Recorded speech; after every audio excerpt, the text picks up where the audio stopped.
Greetings, my name is Bruce Logue, and I'd like to welcome you to this edition of Face2Face. My guest today is Tony Slaton, the Director of Boys and Girls Club of Merced County. And Tony, I'd like to welcome you to Face2Face today. Bruce, thank you. Thank you very much. My pleasure.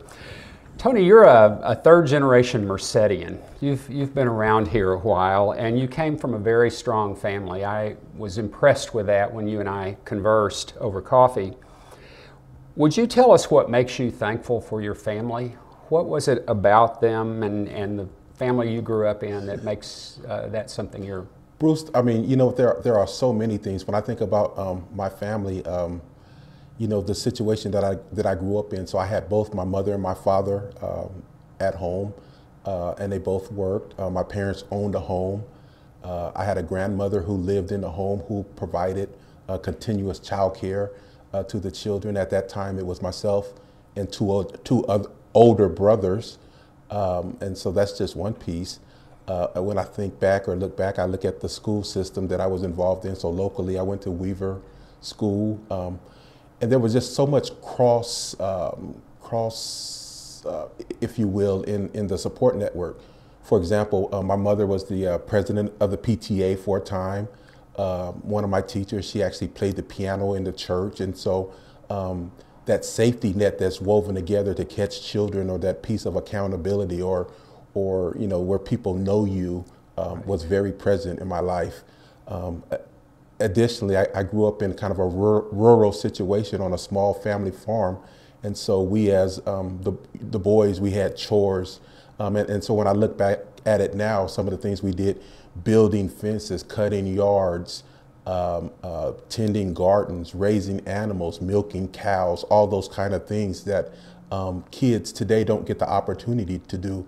And as I reflect on that, you know, raising animals, you have really a life and death situation in your hands. And so you learn early on responsibilities, being responsible for something beyond yourself. So I had a very rich childhood. Wonderful. Well, you also have a distinguished resume that I'm sure that your family helped you to construct because of the values that you learned. Where did you go after graduating from high school? And there's a second question that goes along with that, and that is, how did those experiences post-high school help you do the work that you're doing today? So after completing Merced High School, I attended the University of Southern California on a athletic scholarship. And so again, things are very connected for me. Also in my life have been numerous coaches and mentors and teachers who have supported me, and that was crucial into launching me into college and preparing me. Folks who, in my family, I was a first generation young person going to college, so it was great to be exposed to, again, to coaches, to teachers who had those conversations about when you get to college, this is what you're to expect, this is going to happen, don't be scared when this happens, it's going to be tough, you know, but just stick with it. And those were a lot of the messages that I received from mentors in my life. Right, very good. In a recent conversation about this interview, it was obvious that you think many of the children today in our culture are born into tremendous social disadvantage. And you used the word consistency when we were talking about this. You obviously grew up in a culture of consistency because you heard the same messages over and over again. Would you talk about what you think some of the challenges of children are today and how consistency or even inconsistency plays into that? Wow. Our youth are faced with so many challenges. The first that comes to mind is really around safety. So in describing my childhood, I did feel safe. I did feel secure. I never felt alone or abandoned, again, with older brothers and school and teachers. So that piece was all around me. When I talk to young people today, my sense or their conversation to me is that they don't have that same sense of security, and they lack that in a lot of different areas. So sometimes homes are not as stable as you would have them to be. You know, a lot of as the executive director of the Boys and Girls Club, we work with a lot of young people who are in single parent homes or who are in foster care. So that's the first brick that's kind of out of place in their lives. And then you go into school. So when you're in those unstable situations, kids tend to move a lot and not have the stability. So not having the consistency of a teacher or people who know and care about them in their lives. One of the first things that was really, I guess it was shocking, but it's very much the norm. I would get young people who came into the Boys and Girls Club who didn't know their address or telephone number, and I really found that strange, particularly from my perspective. I remember my telephone number to this day, 723-3868. I had that telephone number from my earliest memory until I left home, and I'm dealing with young people who move on a monthly basis, right, or are in such tenuous and unstable situations that, there would be an occasion that they don't know their address or they don't know their telephone number. And I think that more people would probably need to understand that, and right. So we're looking at the great big goals and gains and changes in young people when it may be some very, very low level things or consistencies that they need in their lives just so they can be okay. Yes, yeah. Right. Why should Mercedians care about the work that you and your staff are doing? I think myself, the Boys and Girls Club is doing very, very important work, but why should Mercedians care? Would you speak to that? I think we really need to understand that young people need a safe place. So foundationally, they need a place to be where they are kids and can be kids, feel safe, experience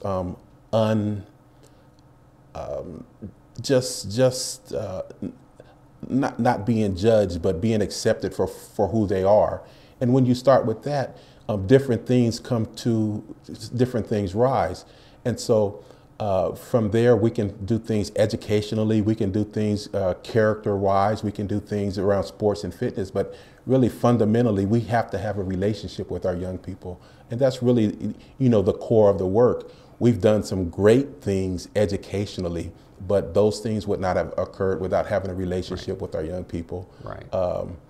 I had the greatest pleasure today when a former club member stopped by the club. He's leaving town to join the Navy, and he just stopped by to say, that he appreciated our time together and what the club was able to do for him. And I just thought that was absolutely fantastic. Wonderful. Yeah. As you know, there's a new organization in town called the Merced, the Children's Movement of Merced County, mm-hmm. and it's a business person's initiative to help children out. And one of the things that they tell business people is that the way we treat our kids affects our city in the future. Mm-hmm. And that's really what you're addressing right now, isn't it? Mm-hmm. That ultimately the Boys and Girls Club is doing something for our future. Well, most definitely. I think there are a lot of situations for young people that are not set for them to be successful. And so a big part of what we do is really around preparation. So preparing young people to step into opportunities in business, and working with kids, and then on the other side, hearing from business or potential prospective employers about how young people are coming to them unprepared to enter the workforce, and all those things we assume they should know, right. but they don't know. So somebody has to tell them. We spend a lot of time, I'm in my, 7th year at the Boys and Girls Club, but we spend a lot of time working on just the, what we used to call the common courtesy, shaking hands, looking people in the eyes, right. Appropriate dress or behavior, the time to talk and the time not to talk. Yes, yes, exactly. really basic things that sometimes are taken for granted, but that's really all part of the preparation process. Good. So, yeah. Tony, one of the things that has impressed me about you is you have tremendous respect for the kids that you serve. And you told me that kids have something to say and we've not heard it as mm-hmm. adults. Mm-hmm. What are the 2 or 3 things that they'd want our listeners to hear and to know today? You know what? First and foremost that I'm hearing that I found most alarming is their lack of sense of safety. And so as they travel through the community, just not feeling safe, safe from violence or safe in different situations or places they will or won't go. And so we really have to hear that and figure out a way to increase that feeling of safety if we're going to advance them to higher levels. I think our kids are also telling us about trust, and I have been a part of different efforts.